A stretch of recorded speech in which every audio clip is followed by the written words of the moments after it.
Chapter 5 of The Secret Garden by Frances Hodgson Burnett. Chapter 5 The Cry in the Corridor. At first, each day which passed by for Mary Lennox was exactly like the others. Every morning she awoke in her tapestried room and found Martha kneeling upon the hearth building her fire.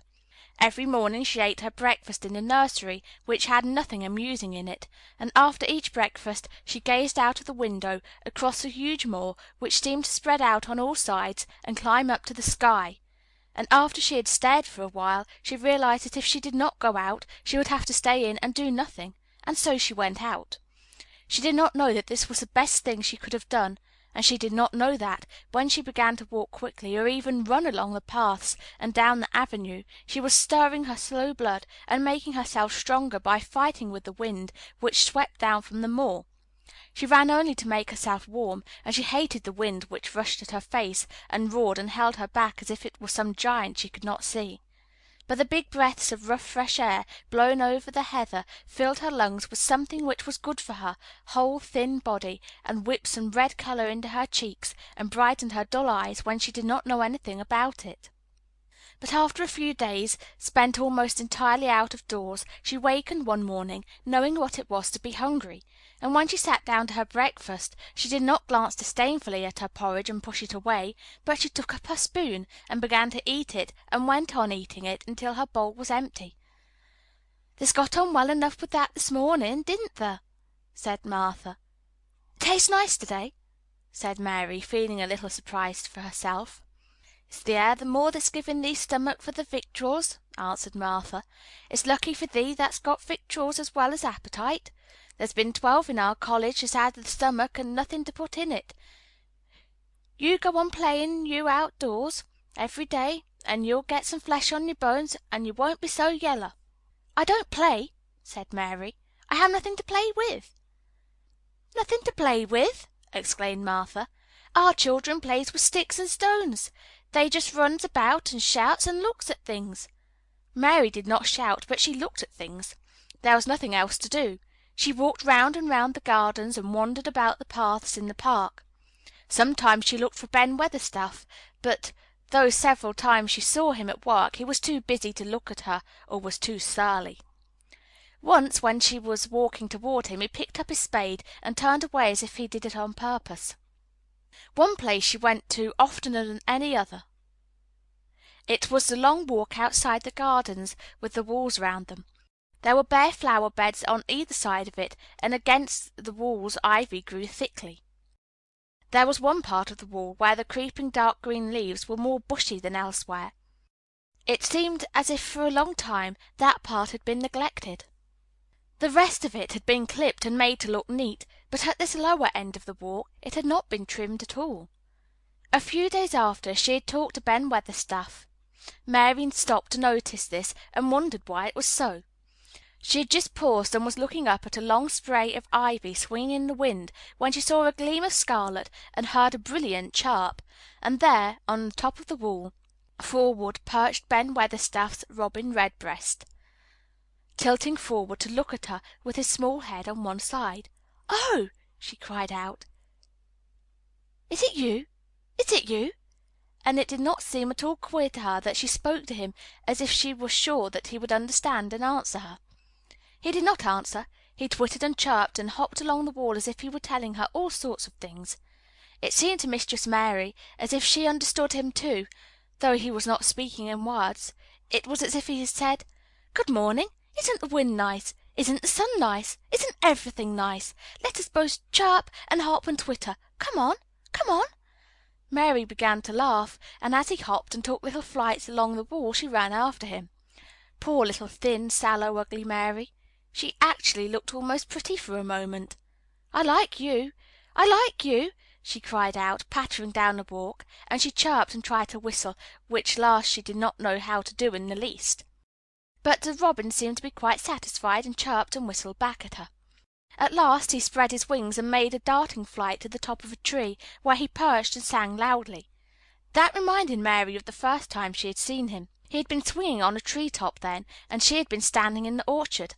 Now she was on the other side of the orchard, and standing in the path outside a wall, much lower down, and there was the same tree inside. "It's a garden no one can go into," she said to herself. "It's a garden without a door. He lives in there. How I wish I could see what it is like." She ran up the walk to the green door she had entered the first morning.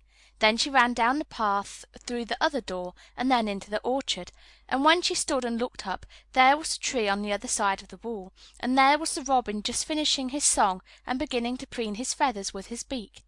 "It is the garden," she said. "I am sure it is." She walked round and looked closely at the side of the orchard wall, but she only found what she had found before, that there was no door in it. Then she ran through the kitchen gardens again, and out into the walk outside the long ivy-covered wall, and she walked to the end of it and looked at it, but there was no door, and then she walked to the other end, looking again, but there was no door. "It's very queer," she said. "Ben Weatherstaff said there was no door, and there is no door. But there must have been one 10 years ago, because Mr. Craven buried the key." This gave her so much to think about that she began to be quite interested and feel that she was not sorry that she had come to Misselthwaite Manor. In India she had always felt hot and too languid to care much about anything. The fact was that the fresh wind from the moor had begun to blow the cobwebs out of her young brain and to waken her up a little. She stayed out of the doors nearly all day, and when she sat down to her supper at night she felt hungry and drowsy and comfortable. She did not feel cross when Martha chatted away. She felt as if she rather liked to hear her, and at last she thought she would ask her a question. She asked if, after she had finished her supper and had sat down on the hearth-rug before a fire, "Why did Mr. Craven hate the garden?" she said. She had made Martha stay with her, and Martha had not objected at all. She was very young, and used to a crowded cottage full of brothers and sisters, and she found it dull in the great servants' hall downstairs, where the footman and other housemaids made fun of her Yorkshire speech, and looked upon her as a common little thing, and sat and whispered among themselves. Martha liked to talk, and a strange child who had lived in India and been waited upon by blacks was novelty enough to attract her. She sat down on the hearth herself without waiting to be asked. "Art thou thinking about that garden yet?" she said. "I knew thou would. That was just the way with me when I first heard about it." "Why did he hate it?" Mary persisted. Martha tucked her feet under her and made herself quite comfortable. "Listen to the wind wuthering round the house," she said. "You could bear stand up on the moor if you was out on it tonight." Mary did not know what wuthering meant until she listened, and then she understood. It meant that hollow, shuddering sort of roar which rushed round the house as if the giant no one could see were buffeting it and beating at the walls and windows to try to break in. But one knew he could not get in, and somehow it made one feel very safe and warm inside a room with a red coal fire. "But why did he hate it so?" she asked after she had listened. She intended to know if Martha did. Then Martha gave up her store of knowledge. "Mind," she said, "Mrs. Medlock said it's not to be talked about. There's a lot of things in this place that's not to be talked over. That's Mr. Craven's orders. His troubles are none servant's business, he says. But for the garden he wouldn't be like he is. It was Mrs. Craven's garden that she made when they first married, and she just loved it, and they used to tend the flowers themselves, and none of the gardeners was ever let to go in. Him and her used to go in and shut the door and stay there for hours and hours, reading and talking. And she was just a bit of a girl, and there was an old tree with a branch bent like a seat on it, and she made roses grow over it, and she used to sit there. But one day, when she was sitting there, the branch broke, and she fell on the ground and was hurt so bad that the next day she died. The doctors thought he'd go out of his mind and die too. That's why he hates it. No one's never gone in since, and he won't let anyone talk about it." Mary did not ask any more questions. She looked at the red fire and listened to the wind wuthering. It seemed to be wuthering louder than ever. At that moment a very good thing was happening to her. 4 good things had happened to her, in fact, since she came to Misselthwaite Manor. She had felt as if she had understood a robin, and that he had understood her. She had run in the wind until her blood had grown warm. She had been healthily hungry for the first time in her life, and she had found out what it was to be sorry for someone. But as she was listening to the wind, she began to listen to something else. She did not know what it was, because at first she could scarcely distinguish it from the wind itself. It was a curious sound. It seemed almost as if a child were crying somewhere. Sometimes the wind sounded rather like a child crying, but presently Mistress Mary felt sure this sound was inside the house, not outside. It was far away, but it was inside. She turned round and looked at Martha. "Do you hear any one crying?" she said. Martha suddenly looked confused. "No," she answered. "It's the wind. Sometimes it sounds like as if some one was lost on the moor and wailing. It's got all sorts of sounds." "But listen," said Mary. "It's in the house, down one of those long corridors." And at that very moment a door must have been opened somewhere downstairs, for a great rushing draught blew along the passage, and the door of the room they sat in was blown open with a crash, and as they both jumped to their feet the light was blown out, and the crying sound was swept down the far corridor so that it was to be heard more plainly than ever. "There!" said Mary. "I told you so. It is some one crying, and it isn't a grown-up person."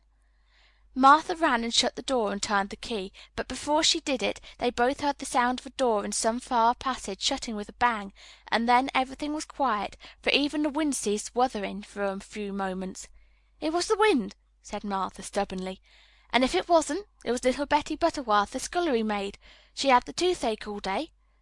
But something troubled and awkward in her manner made Mistress Mary stare very hard at her.